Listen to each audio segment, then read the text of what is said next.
You think you know what kills creativity, boredom, routine, or lack of inspiration, right? But what if I told you the real creativity killer hides right in front of you, disguised as progress? The shocking truth is, the very things we believe make us more productive, more connected, and more creative might actually be draining the spark that once set us apart. And today, we're not just talking ideas. We're putting that truth on the road, taking it for a spin, and showing you how it looks, feels, and performs in real life. Hello everyone, welcome back to the channel. Today we're diving into something powerful, not just a review but a revelation. The shocking truth that's killing your creativity, and you don't even know it. Imagine creativity as a machine, sleek, bold, powerful. It used to run on curiosity, on imagination, on patience. But somewhere along the way, we replaced all that with shortcuts, templates, algorithms, and endless distractions. So let's take a closer look at this machine, its exterior, interior, performance, and everything that makes or breaks it, because understanding it might just save your creative life. Let's start from the outside, the exterior. On the surface, creativity looks beautiful, even futuristic. It's got that modern high-gloss finish of innovation. Social media, design tools, and AI apps have made the creative process look easier than ever. You can build art in seconds, write in minutes, and design without ever touching a pencil.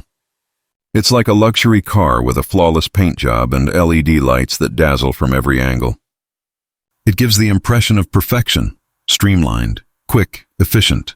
But when you take a step closer, you start to see the cracks. The texture isn't as deep as it used to be. The materials, the effort, the emotion, the trial and error, they've been replaced with shortcuts. Everything looks polished but feels empty. We've built creativity that shines on the outside but rusts from within. Now, slide into the interior, the space where real creativity lives. This is where things get personal. The inside should feel warm, authentic, built for human connection. But for many of us, it's turned into something else. Our creative interior has become cluttered. Notifications, metrics, likes, constant comparison. It's like stepping into a car with 100 flashing buttons, screens, and alerts that never stop. You can't even hear the hum of your own thoughts anymore. The craftsmanship, the quiet space where ideas used to breathe, has been replaced with noise. And that's the short but painful truth. The interior of your creativity no longer feels like home. It feels like a workspace you're trapped in. When it comes to performance, this is where the real test begins. Creativity isn't about how fast you can produce, it's about how deeply you can feel, think, and express. But today, most of us are running our creative engines in sport mode, pushing for speed over soul. We rush to create what's trending, not what's true. The algorithms reward output, not originality. So we end up driving faster, harder, longer, burning out our creative fuel before we even reach the destination. It's like owning a powerful car and only driving in traffic. The potential is there, but the freedom is gone. The shocking truth? You're not running out of ideas. You're just suffocating them under constant motion. Think about how you used to create when no one was watching. That effortless flow, the late-night spark, the thrill of discovery, it all came from stillness. But now everything is about engagement. You can't take a creative risk without wondering how it will perform. You can't share an idea without worrying about numbers. Performance has turned from self-expression into self-promotion.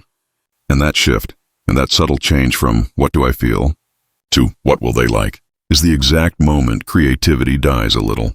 Now let's talk about safety features, the boundaries and systems we build to protect creativity. Ironically, these are often the same things that cage it. We're told to play it safe, follow the rules, stick to what works, don't risk failure. We've installed airbags of comfort and lane assists of conformity. Sure, they prevent crashes, but they also stop us from exploring new roads.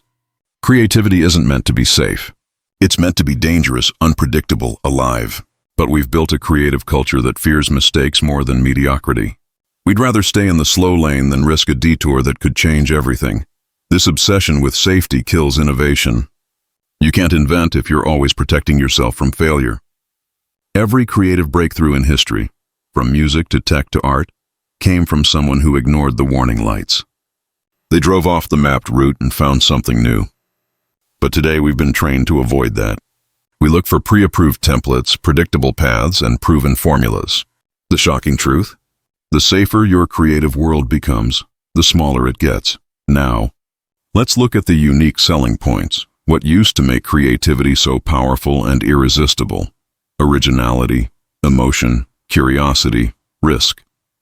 Those were the features that made human creativity stand out. But now, those features are fading.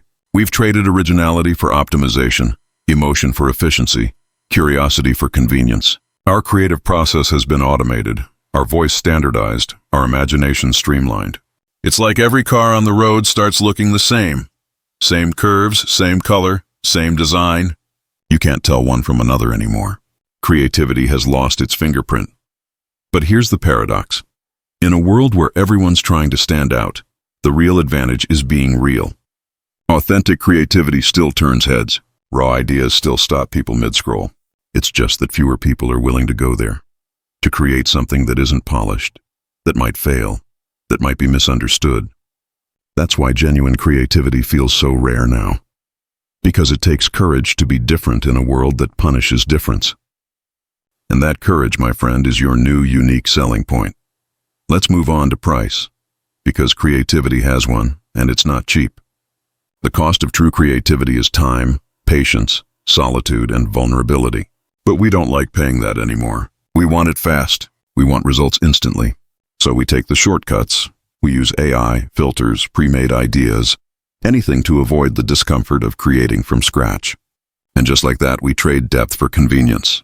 The price you pay for not paying the real price is authenticity. When you skip the hard parts, you don't just save time, you lose essence. You lose the lessons that come from failure, the resilience that comes from persistence, and the joy that comes from creating something real. Creativity isn't supposed to be comfortable. It's supposed to challenge you, break you, and rebuild you into someone new. But most people don't want that ride. They want the easy road, smooth, fast, predictable. And that's the real reason creativity is dying. Now let's take a moment to reflect on everything we've seen. The polished exterior, the noisy interior, the overworked engine, the too safe systems, and the disappearing uniqueness. Together they form a picture, not of failure, but of misdirection. We've been driving creativity like a luxury car, but treating it like a rental. We care more about how it looks than how it feels. We talk about originality, but copy what's trending. We praise art, but fear imperfection. That's the shocking truth, and it's not out there.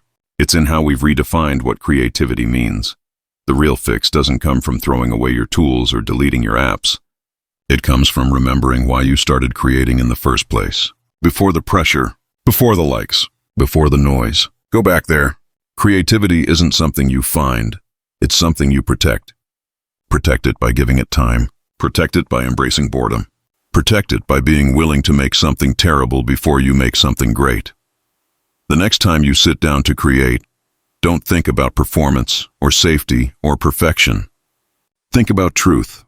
Think about feeling something again. Creativity doesn't need more polish, and it needs more passion. It needs you, not your algorithm. It needs your heart, not your data. So here's the conclusion. If you want to stop killing your creativity, stop outsourcing it. Stop chasing trends. Stop trying to be efficient when what you really need is to be inspired. Let your creativity breathe again. Turn off the noise, get back in the driver's seat, and take the long road. The one with bumps, wrong turns, and surprises. Because that's where the real art lives. Creativity was never meant to be automated. It was meant to be alive. And if you can remember that, if you can let yourself be messy, imperfect, human, you'll rediscover what made you creative in the first place. Not the tools, not the speed, not the likes, but the feeling of making something that's yours. That's the shocking truth that's been killing your creativity. And now that you know it, it's time to take it back.